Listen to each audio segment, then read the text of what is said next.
नमस्कार, स्वागत है आप सभी का देवभूमि लाइव में। मैं हूं आपके साथ शावनी पटनायक। बुलेटिन की शुरुआत करेंगे उत्तराखंड के नैनीताल जिले में आयोजित एक कार्यक्रम में बीजेपी नेता ने कांग्रेस नेता डॉक्टर इंदिरा हृदयेश के उस बयान का जवाब दिया जिसमें उन्होंने कहा था कि बीजेपी के 5 से 6 विधायक उनके संपर्क में हैं। बीजेपी के अति उत्साहित प्रदेशाध्यक्ष बंशीधर भगत ने सभी मर्यादाओं को ताक पर रखकर नेता प्रतिपक्ष को बुढ़िया कह दिया।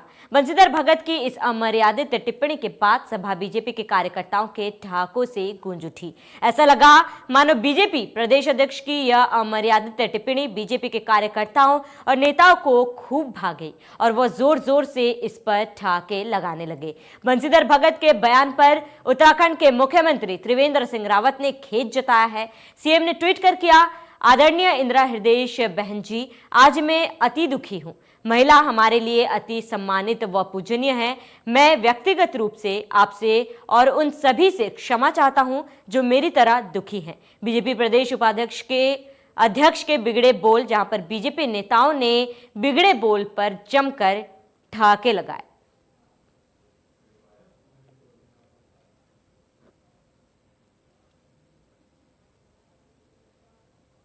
वहीं भाजपा प्रदेश अध्यक्ष बंशीधर भगत द्वारा भीमताल में एक जनसभा के दौरान उत्तराखंड कांग्रेस की वरिष्ठ नेता और सदन में नेता प्रतिपक्ष इंदिरा हृदयेश के ऊपर की गई अभद्र टिप्पणी को लेकर यूथ कांग्रेस पूरी तरह से मुखर है। मंगलवार को बुद्ध पार्क में यूथ कांग्रेस ने भाजपा प्रदेश अध्यक्ष बंशीधर भगत का पुतला फूंकते हुए जमकर नारेबाजी की। इस दौरान यूथ कांग्रेस का कहना है कि भाजपा का चरित्र सबके सामने आ गया है कि उनके पार्टी के नेताओं को महिलाओं की इज्जत करनी नहीं आती। इसीलिए उनके प्रदेश अध्यक्ष बंशीधर भगत ने राज्य की सबसे वरिष्ठ नेता इंदिरा हृदयेश के लिए अभद्र टिप्पणी की, जिसकी कड़ी शब्दों में निंदा होनी चाहिए। वहीं यूथ कांग्रेस ने चेतावनी देते हुए कहा कि यदि वह सार्वजनिक तौर पर माफी नहीं मांगेंगे तो यूथ कांग्रेस बंशीधर भगत के सभी कार्यक्रमों का विरोध करेगी।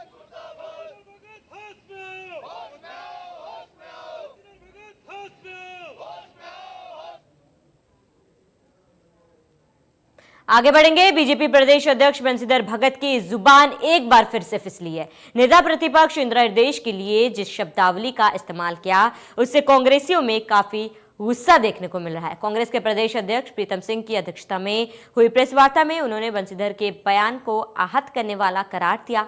साथ ही मुख्यमंत्री की ओर से माफी मांगे जाने की भी मांग की। कांग्रेस प्रदेश अध्यक्ष ने कहा कि बंशीधर भगत के बयान से मातृशक्ति आहत हुई, जिसको लेकर खुद प्रीतम सिंह ने डीजीपी को पत्र लिखकर एफआईआर दर्ज कर सुसंगत धाराओं में कार्रवाई हो, इसकी भी मांग की। प्रीतम सिंह का कहना है कि प्रदेश अध्यक्ष के खिलाफ कड़ा कदम उठाया जाए, अन्यथा कांग्रेस चुप नहीं बैठेगी।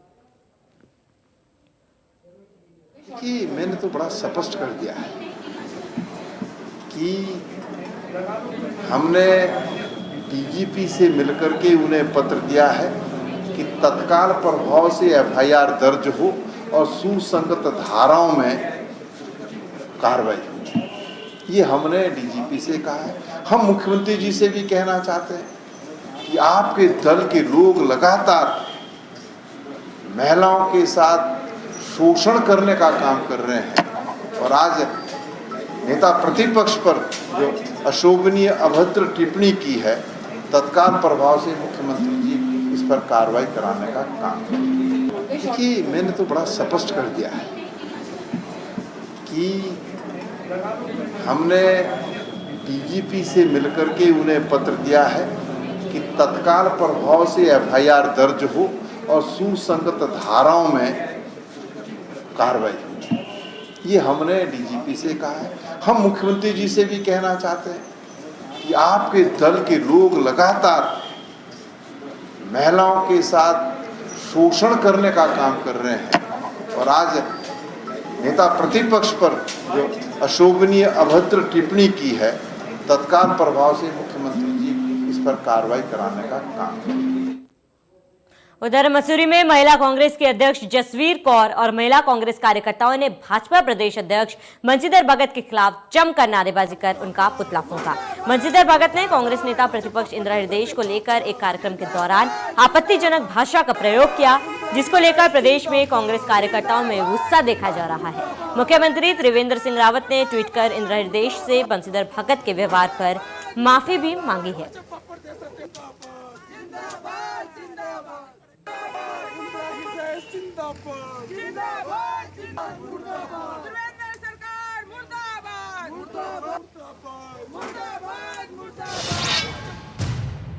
आगे बढ़ेंगे। हल्द्वानी में महिला कांग्रेस कार्यकर्ताओं ने भाजपा प्रदेश अध्यक्ष बंशीधर भगत के खिलाफ जमकर विरोध प्रदर्शन किया। बंशीधर भगत ने कांग्रेस नेता प्रतिपक्ष इंदिरा हृदयेश को लेकर एक कार्यक्रम के दौरान अभद्र भाषा का प्रयोग किया, जिसको लेकर प्रदेश में कांग्रेस कार्यकर्ताओं में आक्रोश देखा जा रहा है। कांग्रेस कार्यकर्ताओं ने कहा, पूरे प्रदेश में बंशीधर के कार्यक्रमों का विरोध के साथ ही आंदोलन भी किया जाएगा और उनके तत्काल इस्तीफा की भी मांग की जाएगी।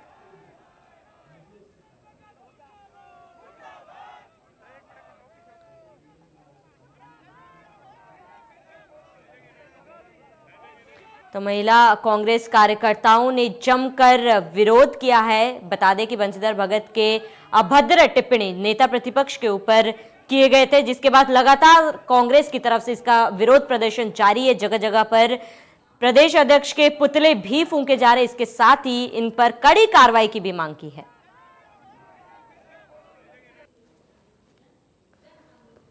वहीं ये 4 तस्वीरें हम आपको दिखा रहे हैं जहां पर जगह जगह पर पुतले फूंके जा रहे हैं बंशीधर भगत का, जहां पर मसूरी, लालकुआं, नैनीताल और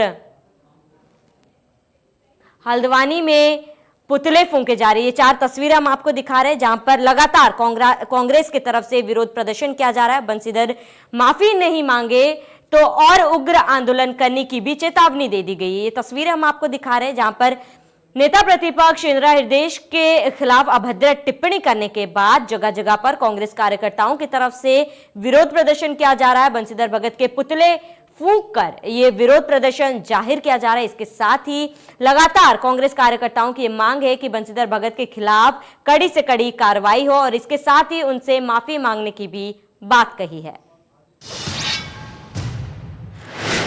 खबरों में आगे बढ़ेंगे। प्रदेश अध्यक्ष बंशीधर भगत के बयान पर कांग्रेस सड़कों पर उतरकर जगह जगह विरोध प्रदर्शन कर रही है। नैनीताल में भी कांग्रेसियों द्वारा नगर अध्यक्ष अनुपम कबड़वाल, पूर्व विधायक, उप महिला कांग्रेस प्रदेश अध्यक्ष सरिता आर्य के नेतृत्व में तल्लीताल ढांट पर भाजपा प्रदेश अध्यक्ष का पुतला दहन किया गया और उनको उनके पद से हटाए जाने की मांग भी की गई। साथ ही प्रदेश अध्यक्ष मुर्दाबाद के नारे भी लगाए गए। हालांकि घटना के तुरंत बाद प्रदेश के मुख्यमंत्री ने ट्वीट कर नेता प्रतिपक्ष से माफी भी मांगी है।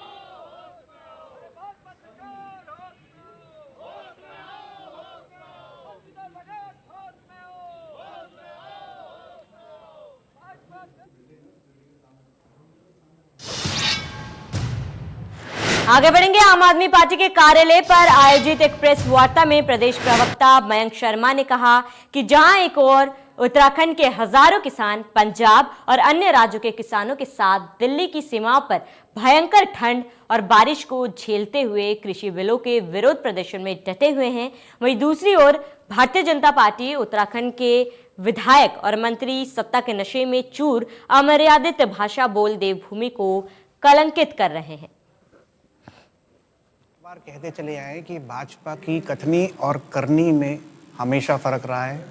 इनका इतिहास बताता है कि जो ये कहते हैं वो करते नहीं, और इसी बात से कल के बयान से, खास तौर पे कल जो भाजपा के प्रदेश अध्यक्ष बंशीधर भगत जी का जो बयान नेता प्रतिपक्ष श्रीमती इंदिरा हृदयेश जी के विषय में है, उस बात से ये स्पष्ट हो जाता है कि उनके संस्कार और उनकी संस्कृति क्या है। जिस तरीके के शर्मनाक शब्द नेता प्रतिपक्ष जो एक महिला भी हैं और वरिष्ठ नागरिक हैं, वरिष्ठ इस प्रदेश की नेता हैं, उनके खिलाफ जो शब्दों का प्रयोग बंशीधर भगत जी के द्वारा किया गया है वो भर्त्सनीय है। बार वहीं आम आदमी पार्टी ने अपनी प्रदेश कार्यकारिणी का विस्तार करते हुए 5 नए प्रदेश उपाध्यक्ष और 4 संयुक्त सचिव बनाए हैं। आम आदमी पार्टी के प्रदेश अध्यक्ष SS कलेर ने आज पार्टी के प्रदेश मुख्यालय में प्रेस कॉन्फ्रेंस कर इसकी जानकारी दी।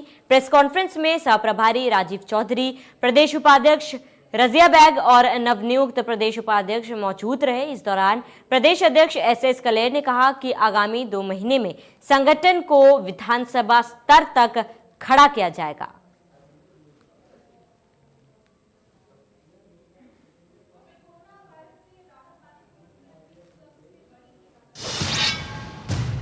आगे बढ़ेंगे। उत्तराखंड के पूर्व मुख्यमंत्री और कांग्रेस के राष्ट्रीय महासचिव हरीश रावत ने कांग्रेस की राष्ट्रीय अध्यक्ष सोनिया गांधी और बसपा सुप्रीमो मायावती के लिए भारत रत्न की मांग की है। रावत ने ट्वीट कर कहा कि दोनों की प्रखर राजनीतिक व्यक्तित्व है, उनकी राजनीति से सहमत या असहमत हुआ जा सकता है। रावत ने लिखा कि इस बात से इनकार नहीं कर सकते कि सोनिया जी ने भारतीय महिला की सामाजिक गरिमा और सामाजिक समर्पण व जनसेवा के मापदंडों को नई ऊंचाइयों व गरिमा प्रदान की है। मायावती जी ने वर्षों से पीड़ित शोषित लोगों के मन में एक अद्भुत विश्वास का संचार किया। भारत सरकार को चाहिए कि इस वर्ष इन दोनों को भारत रत्न देकर अलंकृत करें। रावत के इस ट्वीट के सियासी निहितार्थ भी खोजे जा रहे हैं।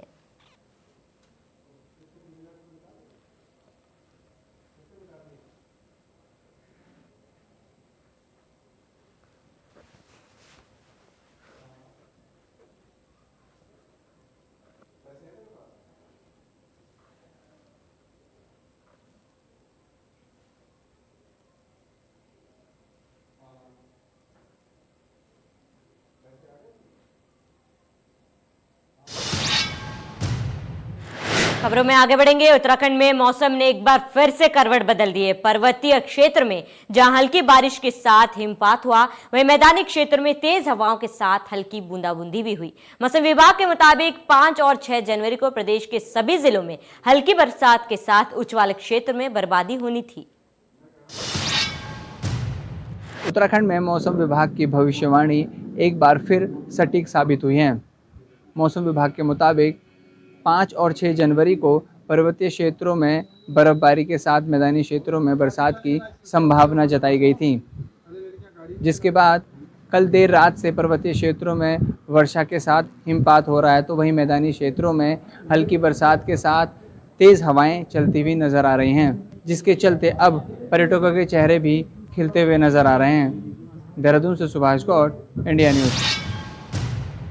उधर हरिद्वार में भी मौसम ने करवट बदल दी है। लगातार बारिश होने के चलते मौसम सर्द हो गया है, लेकिन सड़कों पर भी पानी जमा हो गया है, जिसकी वजह से लोगों को काफी दिक्कतों का सामना करना पड़ रहा है। मौसम विभाग के अनुसार कुछ दिनों तक मौसम सर्द रहने की आशंका है, जिसकी वजह से लोग घरों में रहने पर मजबूर हो गए हैं।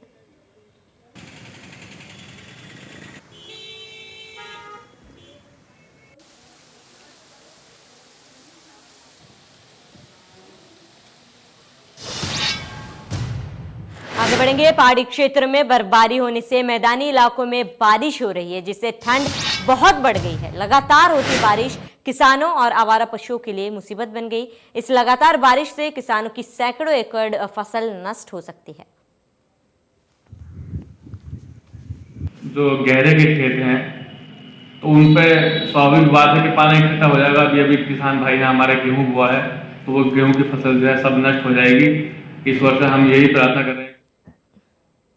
आगे बढ़ेंगे। वन्य जीवों को आपने पालतू पशुओं के लिए खतरा बनते हुए तो देखा होगा, लेकिन फिलहाल पालतू पशुओं ने वनों पर राज करने वाले बाघ और तमाम दूसरे वन्य जीवों के लिए खतरा पैदा कर दिया है।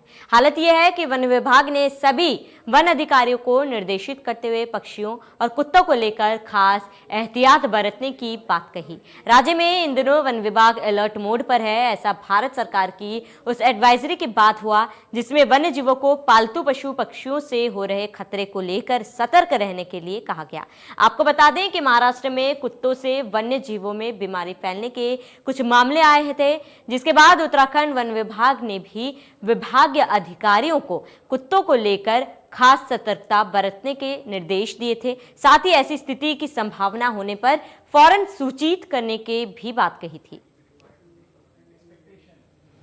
एडवाइजरी आई है, हिमाचल प्रदेश के कुछ स्थान पे बर्ड पाई गई मृत, तो उसी बेसिस पे हमने अपने सभी को अलर्ट कर दिया, जहाँ जहाँ डैम्स हैं, बैराज हैं, कि यदि कोई ऐसा प्रकरण आए तो बताया जाए। फ्रिंज एरिया में कुछ जगह महाराष्ट्र में पाया गया कि जंगली जानवर जो कुत्ते वगैरह हैं, ये जंगली जानवरों को परेशान करते हैं। उत्तराखंड में ऐसा कोई प्रकरण नहीं है, फिर भी फ्रिंज एरिया में डायरेक्टर्स को निर्देश दिए गए। काशीपुर में वरिष्ठ पुलिस अधीक्षक के निर्देशन में चलाए जा रहे अभियान के तहत आज आईटीआई थाना पुलिस ने क्षेत्र में दूर दराज से आकर रह रहे ठेला, सब्जी, ई रिक्शा का कार्य करने वाले लोगों का थाने बुलाकर उनका बारीकी से सत्यापन किया और जो क्षेत्र में नशेड़ी टाइप के लोग हैं उनको भी थाने बुलाया गया। समस्त लोगों के आधार कार्ड, अन्य कागजों को चेक कर उनको सख्त हिदायत भी दी गई। वह क्षेत्र में किसी भी प्रकार का नशा ना करे और जो संदिग्ध व्यक्ति दिखाई दे तो उसकी सूचना पुलिस को दे।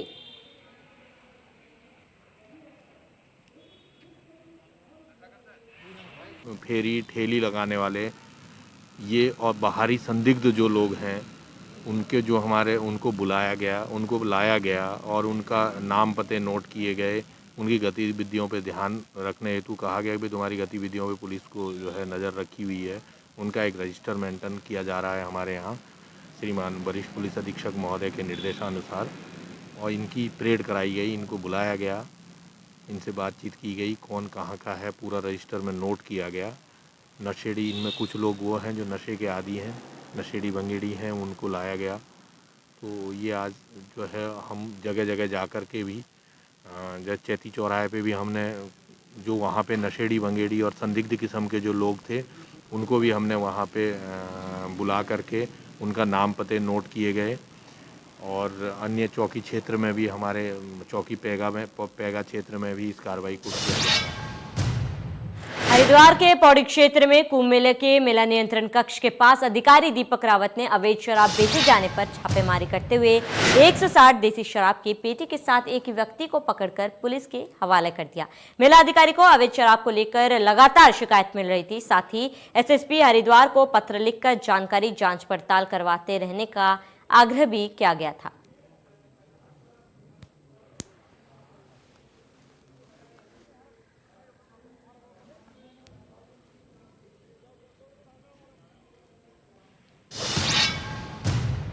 आगे बढ़ेंगे। रुड़की के सिविल लाइन कोतवाली क्षेत्र में पिछले साल नवंबर महीने कुछ अज्ञात बदमाशों ने इमरान पहलवान के मकान पर ताबड़तोड़ फायरिंग की थी, जिसको 2 आरोपी को पुलिस पहले ही गिरफ्तार कर जेल भेज चुकी है और अब कड़ी मशक्कत के बाद फरार आरोपी कुशनूद त्यागी को भी पुलिस ने गिरफ्तार कर लिया है। आरोपी कोतवाली का हिस्ट्री शीटर है, जिसके पास से 32 बोर का पिस्टल और 2 जिंदा कारतूस बरामद किए हैं।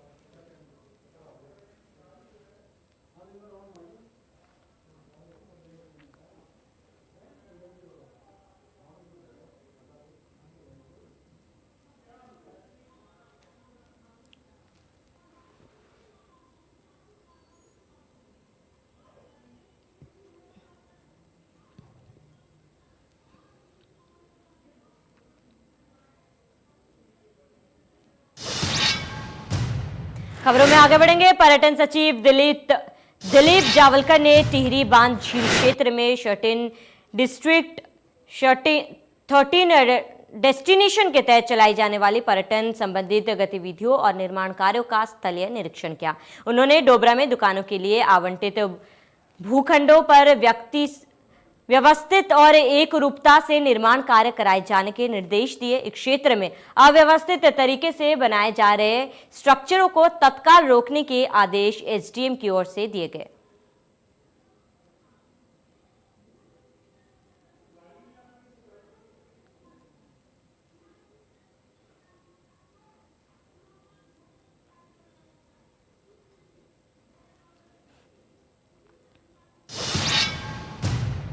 आगे बढ़ेंगे। ऋषिकेश में नगर पंचायत स्वर्गाश्रम लोक के अध्यक्ष और सभासदों ने स्वर्गाश्रम ट्रस्ट के खिलाफ 2 दिवसीय मोर्चा खोल दिया। सभासदों का आरोप है कि वर्ष 2018 में ट्रस्ट के साथ हुए समझौते पर पदाधिकारी अमल करने को तैयार नहीं। दरअसल वर्ष 2018 में स्वर्गाश्रम नगर पंचायत और स्वर्गाश्रम ट्रस्ट के बीच कुछ बिंदुओं पर आपसी समझौता किया गया था, लेकिन 3 साल बीतने के बाद भी बिंदुओं पर स्वर्गाश्रम ट्रस्ट की ओर से कोई अमल नहीं किया गया।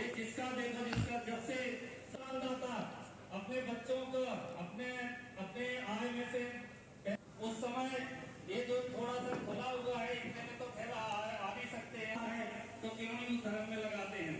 ये जिसका देखो जिसका जब से संवाददाता अपने बच्चों को अपने आय में से उस समय ये जो थोड़ा सा खुला हुआ है। ऋषिकेश पंडित ललित मोहन शर्मा ने राजकीय स्नातकोत्तर महाविद्यालय में श्री देव सुमन उत्तराखंड विश्वविद्यालय का मुख्यालय खोले जाने और नए पाठ्यक्रम शुरू करने की मांग को लेकर छात्र संघ महासचिव 5 दिन से आमरण अनशन पर बैठे हुए हैं। लगातार स्वास्थ्य में गिरावट होने के बाद उनका स्वास्थ्य परीक्षण किया गया। छात्र नेता की रिपोर्ट आने के बाद पुलिस प्रशासन हरकत में आ गया और धरना स्थल पर पहुंचकर पुलिस ने छात्र नेता को जबरन उठाने की कोशिश की। इस बीच वहां पर मौजूद छात्रों और पुलिस के बीच काफी नोकझोंक भी हो गई।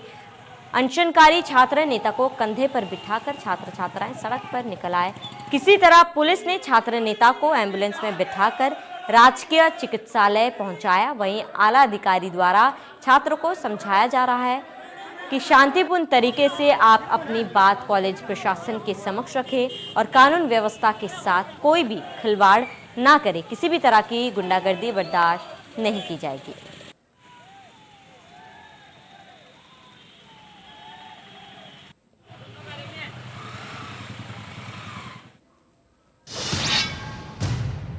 आगे बढ़ेंगे। गणतंत्र दिवस के मौके पर नई दिल्ली के राजपथ पर होने वाले परेड के लिए उत्तराखंड की झांकी का भी चयन किया गया। राजपथ पर होने वाली परेड में इस बार केदारखंड की झलक दिखेगी, जिसमें राज्य पुष्प, राज्य पशु और पक्षी एक साथ नजर आएंगे। बता दें कि सूचना विभाग के उप निदेशक के.एस. चौहान ने बताया, झांकी के आगे के हिस्से में राज्य पशु कस्तूरी मृग, राज्य पक्षी मोनाल और राज्य पुष्प ब्रह्मकमल दिखेंगे। पिछले हिस्से में केदारनाथ मंदिर परिसर और श्रद्धालुओं को दर्शाया जाएगा। रक्षा मंत्रालय में झांकी के चयन के लिए 6 दौर की मंत्रणा हुई, जिसमें उत्तराखंड की झांकी जगह बनाने में कामयाब रही।